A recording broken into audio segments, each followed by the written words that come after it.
us real quick. Yep. So on the count of three, you guys need a bright flash so everybody can strike that. And 1, 2, 3. Oh. Alright, as we head deeper into the cave, if you're on driver's side, there are a couple low spots coming up. Oh, there's water dripping. Yeah, that's how these limestone stalactites and stalagmites form because of water dripping. And these have formed, I guess, over millions of years.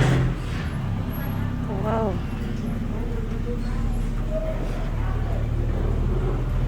So you can go there if you want to. No, you can't get out. Honey, your head. Oh my gosh.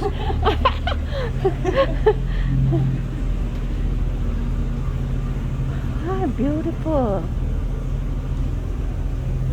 This is dangerous.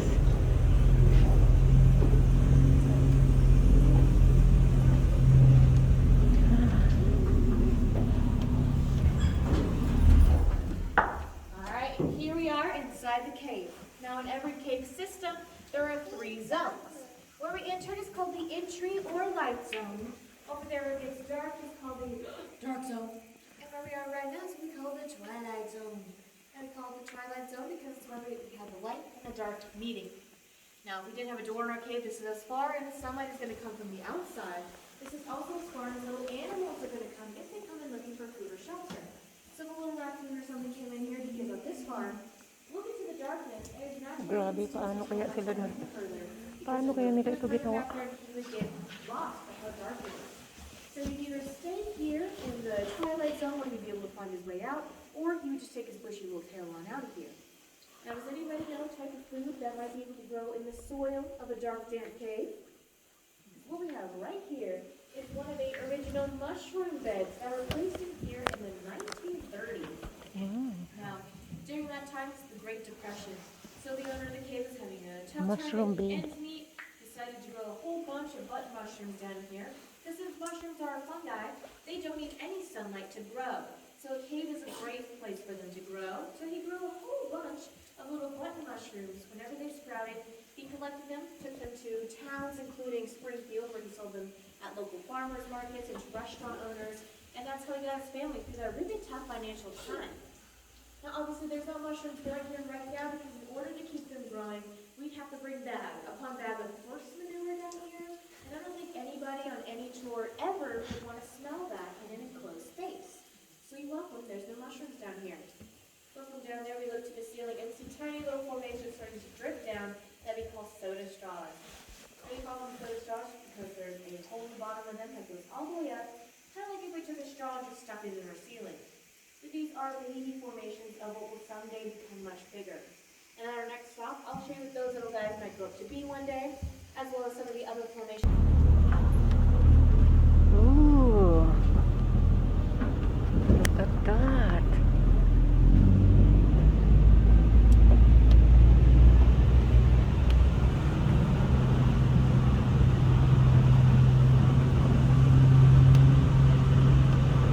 You cannot touch anything and everything. Wow, look at this. Ah, amazing.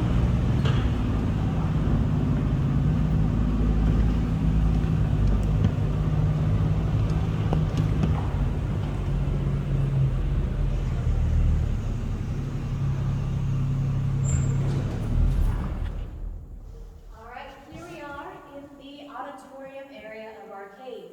Now we call it that because it's the most wide open part of the system we have here. Now if we look to the ceiling, we'll see formations coming down that we call stalactites. Now stalactites are just any formation that comes down from the ceiling, but there's many different variations to these formations up there. Where I'm shining my light right now is among the soda straw variation we saw at the last stop, but a little bit more grown up. Eventually these will become one of the classic stalactites we see all along here. And this variation right here is what we call cave curtains or cave drapery. Now we call that Grabe. because they're hanging from our ceiling like a small set of thinly veiled curtains with a slight curve to them, some of them even curling in on themselves like this bigger one here. Now, how all of those up there form is that there's tiny the water from the surface is getting down through those cracks through the limestone. It's picking up a mineral called calcite. As the water drips from the ceiling, it's leaving a little bit of that calcite behind to harden. And that process happens over and over and over again until we get our formations up there. Now how they get their shape and how they vary is dependent on what angle the crack is at. If it's flat across, the water is going to drop straight down to form points. But if it's at an angle, the water is going to slide down and start to form the curves that we see in the cave curve formation of the one above me. Now, whenever the water drops to the ground, it's still carrying a little bit of that calcite with it. But as the water gets soaked into the earth, it can't carry that mineral, so it leaves it behind to build up into what we call a stalagmite. Now remember, this is stalactites are tight at the top, and stalagmites are on the muddy bottom. Now, as you can see, this one is getting dripped on by this stalactite up here. They are growing towards each other and will eventually come together in what we call a column or a pillar, which is simply when a stalactite and a stalagmite meet. Oh, wow. Now, that's going to take a really long time because our grow rate inside the cave is about 1 cubic inch every 100 years.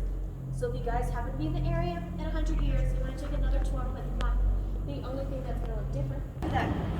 So, lucky for us, we do have more formation inside the cave that we know the exact age of. The reason we know its age is kind of a funny story. It's right ahead of the next stop, so I'll tell you that story when we get there.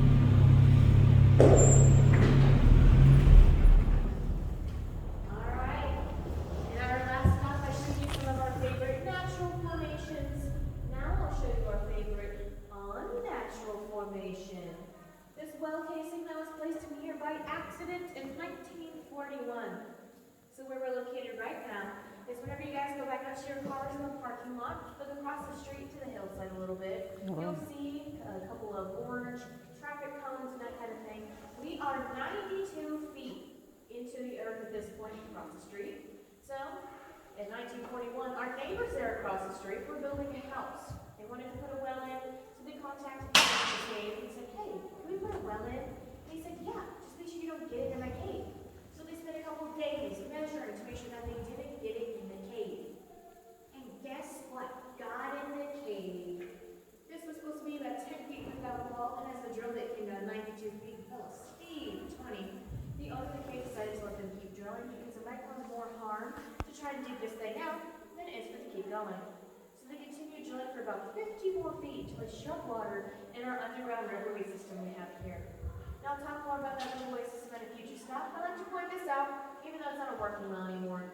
It being put in here in 1941 means that it is about, it's going to be 80 years old this year, and it used to be entirely cast iron black. So this is what 80 years of cave growth does to something that doesn't belong to the cave. If you look to the ceiling, you'll see little stray bits hanging down. Some are covered in calcite, making them white. Some are even coming down the side of the well casing here. Those are actually tree roots. From the oak trees on the surface, their roots have come down 90 feet to try and follow the water down here. Also sprouting up from the top, and coming up this way and down the side of the wall, are the very beginnings of cave curtain formations. Also 80 years old, they are 3/4 of an inch in length, so they are right on track to be 1 cubic inch at this thing's 100th birthday party, which I'm sure will be a blast. So to point this out, it's not doing a great job blending with the cave right now. But give it a couple 100,000 years, it might look more from this, look more like this, and then some millennia from that, it might look like this formation from the G. I like to point this out because it is a column. Series of stalactites and stalagmites which point each other, met in the middle, and fuse together like this. Now, 1 cubic inch every 100 years, this cave is extremely old. Something else that's extremely old is the ocean. So at our next stop, I'll be turning off all the lights so we can experience what it would look like if we were to find ourselves at the bottom of the ocean.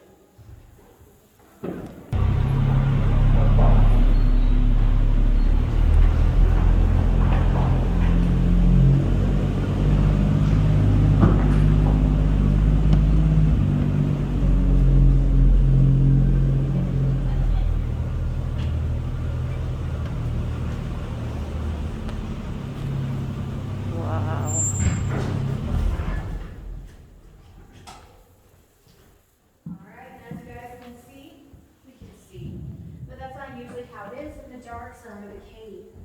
Scientists say that there's two places on Earth where we can experience total and utter darkness.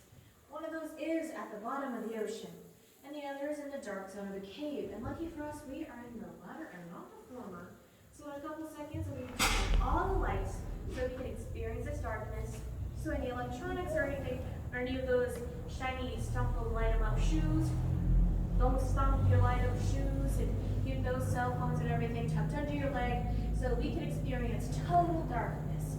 And 3, 2, 1. Not to look at the majesty of the cave, which we completely turned around, pointing to our light bulbs, going, I like that, that's liquid magic. And they were right all about said liquid magic bulb to their friends and family, were like, I gotta check out the light bulb. So they would come and look at the light bulb and the cave. We're moving to the cave right now, just due to the formation of front slash behind you guys and just the general area. Since the light is coming from above and it's an amber color, it really washes out some of those more natural textures and formations, and also some more of their natural, making it look just like a tacky, big, wet, slimy rock. But that was until we have a theater light technician come in here and teach us about indirect lighting, which is simply when you light it from the bottom. As you can see, this is a huge difference going from this to this. Because of the lights coming from below, it's casting shadows into little more formations, giving us a much better idea of the exact textures of the LED variation of colors that we put in here in 2017. They give us a better idea of the natural colors of the natural colors of the formations as well. And so how formations get good colors is just dependent on what mineral is getting mixed in with the calcite as it forms. If it's pure calcite, it'll be more of a milky bone white color. But if you see one that's maybe a rusty red or a dark brown, there's a good chance that iron got mixed in with that calcite as it was forming. So while light is really important to our tour, because that's how I see where I'm going in the Jeep, that's how I show you guys things, water is way more important to the cave itself. And our next stop, we'll be going to a giant sinkhole we have here inside the cave. Once we're there, we'll be